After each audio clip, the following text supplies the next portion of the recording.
The security guard watched silently as Rowan Mercer walked out of the towering glass office building carrying nothing but a worn cardboard box and the weight of a broken future.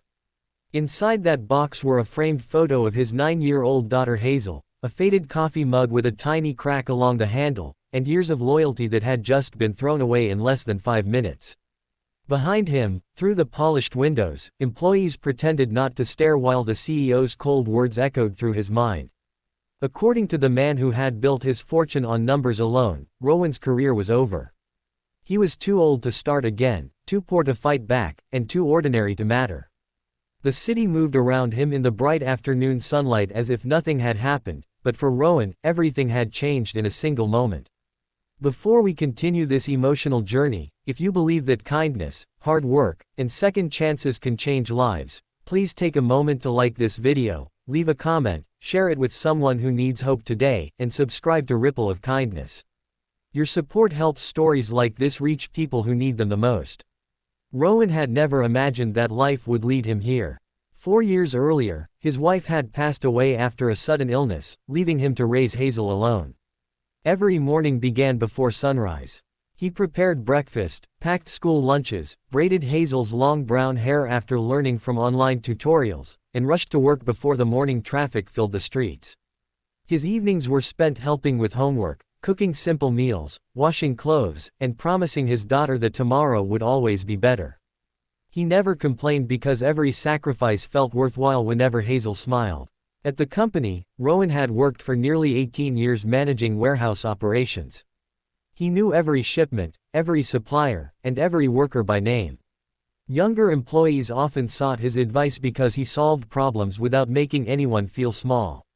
Yet when the company hired a new CEO determined to impress investors by cutting costs, experience suddenly became a liability instead of a strength.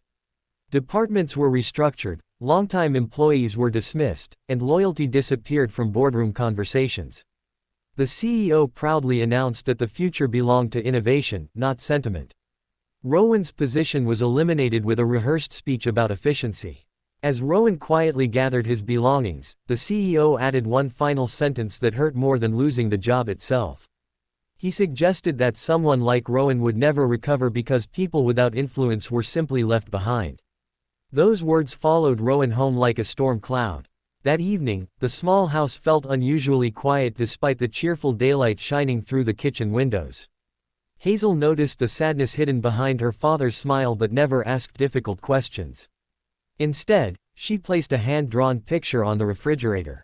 It showed the two of them standing beneath a giant tree with the words, "No matter what happens, we always have each other." Rowan smiled for the first time that day, though tears threatened to appear. The following weeks became a test of endurance. Rowan submitted applications everywhere. Factories, warehouses, transportation companies, and construction suppliers all rejected him. Some preferred younger workers. Others claimed they were reducing staff. Bills slowly stacked higher on the kitchen counter while savings quietly disappeared. Rowan repaired old furniture for neighbors, delivered groceries, and accepted any honest work available just to keep food on the table. One afternoon, while delivering supplies to a rural industrial district, Rowan noticed an enormous, abandoned lumber yard sitting behind rusted fences. Broken signs leaned sideways, weeds pushed through cracked concrete, and forgotten stacks of weathered timber covered nearly every corner. Most people drove past without a second glance. The place looked worthless. Curious, Rowan spoke with an elderly caretaker who explained that the property had failed years earlier after larger corporations dominated the market. Thousands of pieces of reclaimed hardwood, old beams, and unusual timber remained untouched because buyers only wanted brand new materials. Everyone believed the leftovers had no value. That night Rowan could not stop thinking about the forgotten lumber. Years spent managing warehouses had taught him something most executives overlooked. People often threw away materials simply because they required extra effort to organize, restore, and market properly. Hidden inside those neglected piles might be opportunities no spreadsheet could measure.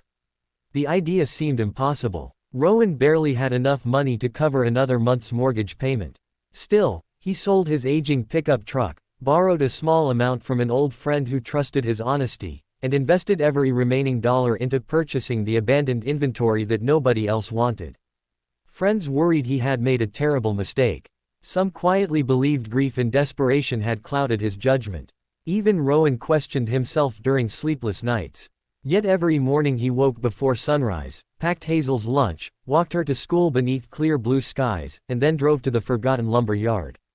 The work was exhausting. He sorted thousands of wooden boards by hand, cleaned decades of dust, removed bent nails, repaired damaged sections, and carefully documented each unique piece. Hazel spent weekends helping him label stacks with colorful handwritten tags.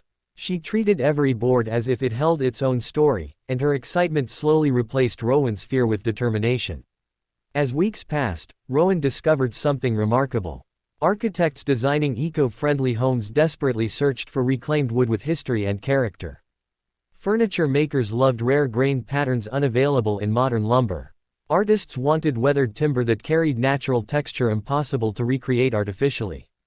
Instead of competing against giant corporations selling identical new materials, Rowan offered something completely different.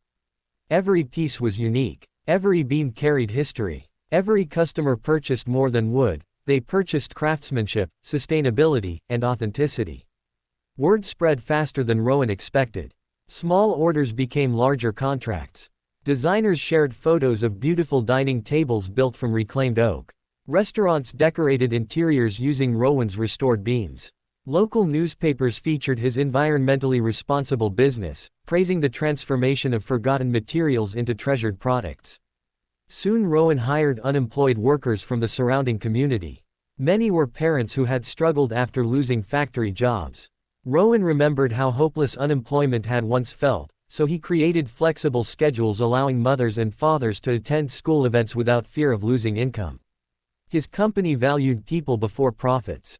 Hazel proudly watched the empty lumber yard become a thriving workplace filled with laughter, forklifts, delivery trucks, and hardworking families rebuilding their lives together.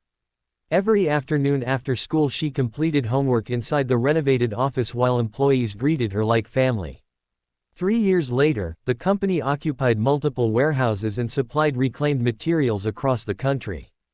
Investors who once ignored Rowan now requested meetings. Business magazines praised his innovative approach to sustainable construction.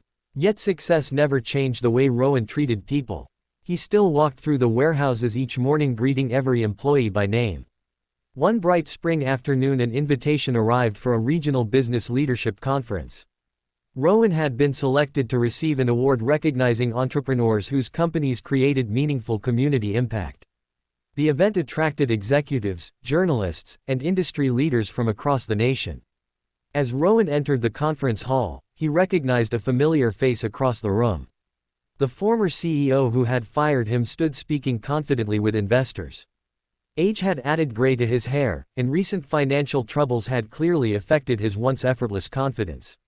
Several failed mergers had forced him from the company that had once seemed untouchable. When their eyes met, silence replaced years of bitterness. The CEO approached cautiously. He admitted that he had heard about Rowan's extraordinary success and confessed he never imagined the abandoned lumber could become such a valuable business. He quietly acknowledged that he had judged Rowan entirely by his position rather than his character. Rowan listened without anger. Losing that job had once felt like the end of everything, but standing there surrounded by people whose lives had improved because of one unexpected opportunity, he realized something important. The greatest victories are not built upon revenge. They are built upon purpose. Later that evening Rowan stood on stage accepting the award. Instead of speaking about profits or business strategies, he spoke about forgotten things. Forgotten people. Forgotten dreams. Forgotten places everyone else overlooks. He explained that value often hides where nobody bothers to look, whether inside old lumber or inside someone struggling through difficult seasons of life. His speech ended with thunderous applause because everyone recognized a deeper truth within his words. Hazel, now a confident teenager, watched proudly from the front row. She remembered the tiny kitchen where unpaid bills once covered the table and the long weekends spent cleaning dusty boards beneath warm daytime skies. Every sacrifice had become another brick in the foundation of something extraordinary. If this story has touched your heart so far, please like, comment, share this video, and subscribe to Ripple of Kindness. Stories of hope become even more powerful when people share them with others who may be facing difficult moments in their own lives. Special request. Comment below with the words, "Never give up," if you believe every setback can become the beginning of something greater. Years after that unforgettable conference, Rowan often returned to the place where everything had started. The old entrance gate to the abandoned lumber yard remained standing as a reminder of the day everyone else saw worthless scraps while he saw possibility. School groups visited to learn about recycling, entrepreneurship, and perseverance. Rowan always told them that success rarely begins with perfect opportunities. More often, it begins with ordinary people refusing to surrender when life says they are finished. Every morning the sunlight still poured across the busy yard, illuminating stacks of carefully restored timber waiting to become homes, schools, furniture, and dreams. Workers laughed together, trucks came and went, and hope echoed through every corner where silence had once lived. The CEO who claimed Rowan's future was over had unknowingly given him the greatest opportunity of his life. Losing everything forced him to discover what could never be taken away: his integrity, his courage, his compassion, and his determination to build something that lifted others alongside himself. Sometimes the world will tell you that your story has ended. Sometimes people with power will convince you that you are too small, too late, or too broken to begin again. But the future does not belong to those who make the loudest predictions. It belongs to those who keep walking forward even when every door seems closed. Because sometimes what nobody wants becomes the foundation of an empire. And sometimes the person everyone counts out becomes the one who changes countless lives forever.